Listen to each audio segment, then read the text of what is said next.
H D. ರೇವಣ್ಣಗೆ ಜೈಲು ಆದೇಶ ನೀಡಿದ court. 7 ದಿನ ಜೈಲೇ ಗತಿ. ವಿಚಾರಣೆ ಆಗಿದ್ದು ಹೇಗೆ?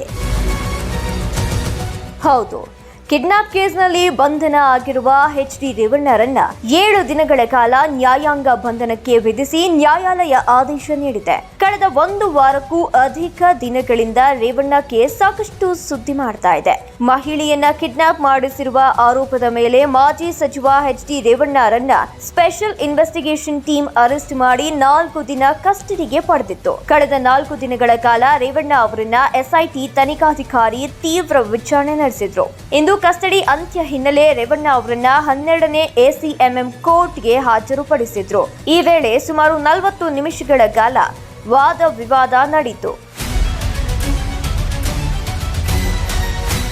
ಇವತ್ತು ಎಚ್.ಡಿ. ರೇವಣ್ಣ ಕೇಸ್ ಸಂಬಂಧ ಒಟ್ಟು 2 ವಿಚಾರಣೆ ನಡೆಯಿತು. ಒಂದು, ಅವರ ಬೇಲ್ ಅರ್ಜಿ ಮತ್ತು ಕಸ್ಟಡಿ ಅಂತ್ಯ ಹಿನ್ನೆಲೆ ಹಾಜರುಪಡಿಸಿತು. ಜಾಮೀನು ಅರ್ಜಿ ನಾಳೆಗೆ ಮುಂದೂಡಿಕೆ ಆಗಿತ್ತು. ಕಸ್ಟಡಿ ಮುಗಿದ ಬೆನ್ನಲ್ಲೇ ಕೋರ್ಟ್ ಮುಂದೆ ಹಾಜರುಪಡಿಸಿದ್ದ ಎಸ್ಐಟಿ ಪರ ವಕೀಲರು ಎಚ್.ಡಿ. ರೇವಣ್ಣ ಅವರನ್ನ ಜೈಲಿಗೆ ಕಳಿಸಿ ಅಂತ ಮನವಿ ಮಾಡಿದ್ರು. ಇಷ್ಟು ದಿನದ ತನಿಖೆಯಲ್ಲಿ ರೇವಣ್ಣ ಸರಿಯಾಗಿ ಸಹಕಾರ ನೀಡಿಲ್ಲ, ಯಾವ ಪ್ರಶ್ನೆಗೂ ಸರಿಯಾದ ಉತ್ತರ ನೀಡಿಲ್ಲ. ಹೀಗಾಗಿ ಅವರನ್ನ ನ್ಯಾಯಾಂಗ ಬಂಧನಕ್ಕೆ ಒಪ್ಪಿಸಿ ಅಂತ ಮನವಿ ಮಾಡಿದ್ರು. ಇನ್ನು ಇದೇ ವೇಳೆ ಎಚ್.ಡಿ. ರೇವಣ್ಣ ಎಸ್ಐಟಿ ಮೇಲೆ ಒಂದಷ್ಟು ಆರೋಪವನ್ನ ಮಾಡಿದ್ರು. ನನಗೆ ಹುಷಾರಿಲ್ಲ ಅಂದ್ರೂ ಕೂಡ ಎಸ್ಐಟಿ ಟೀಮ್ ಆಸ್ಪತ್ರೆಗೆ ಬಿಟ್ಟಿಲ್ಲ. ಹೊಟ್ಟೆ ಉರಿ ಸಮಸ್ಯೆ ಇದೆ, ಆದ್ರೂ ನಂಗೆ ಬಿಟ್ಟಿಲ್ಲ. ಕೇಸ್ ದಾಖಲಾದಾಗಿನಿಂದ ಅಧಿಕಾರಿಗಳ ಜೊತೆಯಲ್ಲಿಯೇ ಇದ್ದೀನಿ. 3 ದಿನಗಳಿಂದ ಸರಿಯಾಗಿ ನಿದ್ದೆ ಇಲ್ಲ. ಇವತ್ತು ಕೂಡ ವಿಚಾರಣೆ ಮಾಡಿದ್ದಾರೆ.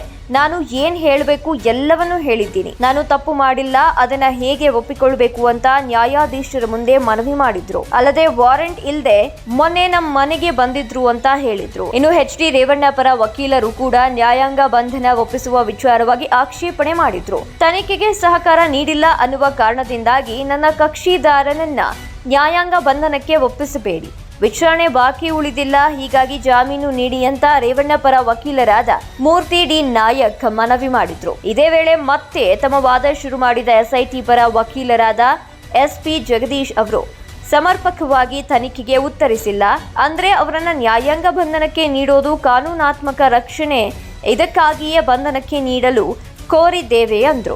ವಾದ ವಿವಾದಗಳನ್ನ ಆಲಿಸಿದ ನ್ಯಾಯಾಧೀಶರಾದ ರವೀಂದ್ರ ಕುಮಾರ್ ಕಟ್ಟಿಮನಿ ಅವರು 7 ದಿನಗಳ ಕಾಲ ನ್ಯಾಯಾಂಗ ಬಂಧನಕ್ಕೆ ಆದೇಶವನ್ನ ನೀಡಿದ್ರು. ಸದ್ಯ ಎಚ್.ಡಿ. ರೇವಣ್ಣ ಅವರನ್ನ ಪರಪ್ಪನ ಅಗ್ರಹಾರ ಜೈಲಿಗೆ ಬಿಡಲಾಗಿದ್ದು ಎಚ್.ಡಿ. ರೇವಣ್ಣ ಅವರಿಗೆ ಜೈಲೇ ಗತಿ. ಇನ್ನು ನಾಳೆ ಜನಪ್ರತಿನಿಧಿ ನ್ಯಾಯಾಲಯದಲ್ಲಿ ಜಾಮೀನು ಅರ್ಜಿ ವಿಚಾರಣೆ ನಡೆಯಲಿದ್ದು ನಾಳೆ ಎಚ್.ಡಿ. ರೇವಣ್ಣ ಅವರ ಭವಿಷ್ಯ ನಿರ್ಧಾರ ಆಗಲಿದೆ. ಏನಾಗುತ್ತೆ ಅನ್ನೋದನ್ನ ಕಾದು ನೋಡಬೇಕು. ಹೆಚ್ಚಿನ ಅಪ್ಡೇಟ್ಸ್ಗಾಗಿ ನೋಡ್ತಾ ಇರಿ ಭಾರತ್ 1.